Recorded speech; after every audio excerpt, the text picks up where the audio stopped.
How to make moonshine. This video is about how to make moonshine. But before we go into how to make moonshine, I need to tell you, like every other video you saw, I need to tell you that making moonshine is illegal. Making moonshine in the United States will get you arrested if you are caught. What you need to do is do it like I did. Pack up your stuff and move to a lawless country that doesn't care what you do, like Mexico.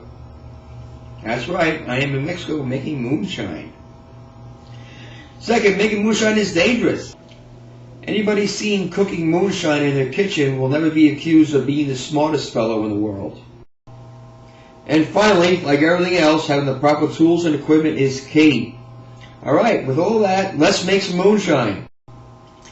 Okay, what you see here is two 6.5 gallon buckets. Each bucket has about 6 gallons of water, 10 pounds of sugar, and it's got about 3 pounds of cracked corn. What you do is you take about 3 gallons of water, you put that to a boil, you add your 10 pounds of sugar, your 3 pounds of cracked corn, you stir it up and you let it sit for 24 hours. You want it to sit because you want the corn to sort of cook in the boiled water, and you also want the temperature to cool down to a respectable level. Then you simply top off the bucket. Now another thing that's really important to remember is you try to use pre-distilled water. What I do is I take those plastic water bottles down to my supermarket. Outside the supermarket they have a water station where you can fill up your jugs of water for like a quarter a gallon. I can't use my house water. House water here in Mexico is not very good. It's not good for drinking, no less making moonshine. You don't want anything to inhibit the growth of yeast. So it's important. It's imperative that you use the best possible water that you can find. Chances are, if it's fit to drink, it doesn't mean that it's good for moonshine. You really need very good water. So again, I top off each bucket, and then I place the buckets in my utility room, like you see here, because you will stink. Your house will smell like a brewery if you don't, and then you're going to get a lot of complaining women. So just take your buckets, stick them out of the way in a utility room where nobody goes, and you won't have any problem. In about 10 days,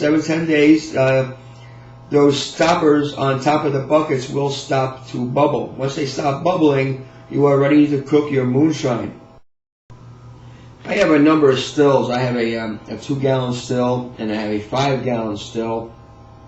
And I'm in the process of making a 10 gallon still. What we're going to do for these two brews, this 10 gallons of mash that we'll be cooking up, I'm using my 5 gallon still to distill it for the first run, and then I'm going to use my 2 gallon still to distill the second run. You don't want to fill the bucket all the way to the top. 75% is fine. You need a little bit of breathing room in there. As you see, there's some corn floating around at the top of the mash. You don't want to run the risk of that boiling up into the stack that you'll see in a few minutes, and that can create like an explosion hazard. You do not want this pot to explode. That would not be very good, and I don't think your neighbors will like it either. And here you see the fully assembled 5 gallon still. I call them R2D2 for obvious reasons. You notice that white putty that see on some of these joints of the pipes? That is like a gasket seal. You mix that with flour and water, and everywhere there's a seam, you smear some of that on there, and that keeps the vapor, the alcohol vapor, from coming out. You don't lose any of that alcohol vapor. When I put the lid on, you see the dome lid. That's got a gasket of the same flour, water, paste gasket. That is for the same reason. That is to keep water vapor coming out. And then you clamp the lid. That's just your general utility clamps. You get them at Home Depot in the tool corral. Next, what you see here is my water source reservoir where I got ice water. The ice hasn't been added yet, but it will be soon. As you can see, there's hoses. The hoses are connected onto the worm, and whereas I have a pump pumping up the cold water to the worm, turning the alcohol vapor into liquid form. where it would start to drip out into the funnel below.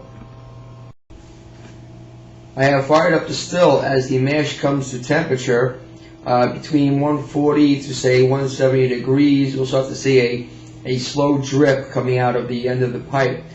That is poison. You want to throw that away. About the first, it's called a foreshot. The first about 2 ounces of that liquid that comes out, you want to discard. You do not want to drink that. That is poison. It's a methyl, it's a wood alcohol, and it's a byproduct of producing moonshine. Again, throw about the first 2 away. You can feel it has like a silky feeling to it. You can see me. I'm trying to rub my fingers along it. I'm trying to judge about when I'm gonna, it's safe to get rid of it. Just throw away the first 2 ounces of foreshot that comes out of your 5-gallon still. It will be safe to drink after that. Try to keep the temperature below 170, make close to it as possible, but just a little bit below, just until you get the foreshot that you need to discard. After that, you can start slowly creeping up the temperature to about 180, 185. Try to keep it below 190. If it goes a little above, just bring it down a little bit. This is the fun part. As it comes up to temperature, you'll start to see a steady stream of alcohol coming out of your still. This is raw, very potent alcohol. It should be about 160 to 180 proof. As time goes by and you start filling up your jar, the stream will start to slow down, whereas you might want to start creeping up the temperature just a little bit. Some people save this first jar of the really high potent stuff and put it away. It doesn't really taste very good. It's not your best part of the alcohol. The best part comes up when the temperature is about 185 to 190 degrees. That is your best run of alcohol. If you were making whiskey, that's what you want to do. You want to put the first run aside to redistill later on and collect the middle run, because that's where all the flavor is. For my purposes, I'm making more of a vodka-based type of alcohol, so I'm distilling all the flavors out of it. So I'm going to collect it all in these jars, and then I'm going to redistill it a second time later on. At some point, you'll notice the temperature start to creeping up towards the 200 degree mark. That is when you can pretty much say you're pretty much extracted every bit of alcohol you possibly can. You're going to start to pick up water vapor. Water, as you know, well, most of you should know that water boils or vaporizes at 212 degrees. So once you start getting up to 205, 210, the flavor is going to start to change of the alcohol. The drip is going to slow down. Anything you come out of there is not going to be very potent, and it's pretty much going to taste like crap. That's time to shut it down. You are done now. You are now ready to empty that distill, clean it up, and do it all over again. And obviously you'll keep repeating this process until you are completely out of mash. Once I'm done with the 12 or so gallons of mash, it's all distilled. I collect all the mason jars, I put them aside, I clean out the still. I set up my smaller still, added all of the alcohol that I distilled into that pot for a second distillation. As you can see here, it's going quite nicely. Once all this has been redistilled, I mix it all together and cut it down to about between 130 to 140 proof. I'll cut some down to about 80 proof, and I'll put that in my, put that in my stash, for regular drinking. The 140 proof, I usually just put aside. It costs me about as much to make this as it does to buy rubbing alcohol, so I use it pretty much for the high potent stuff.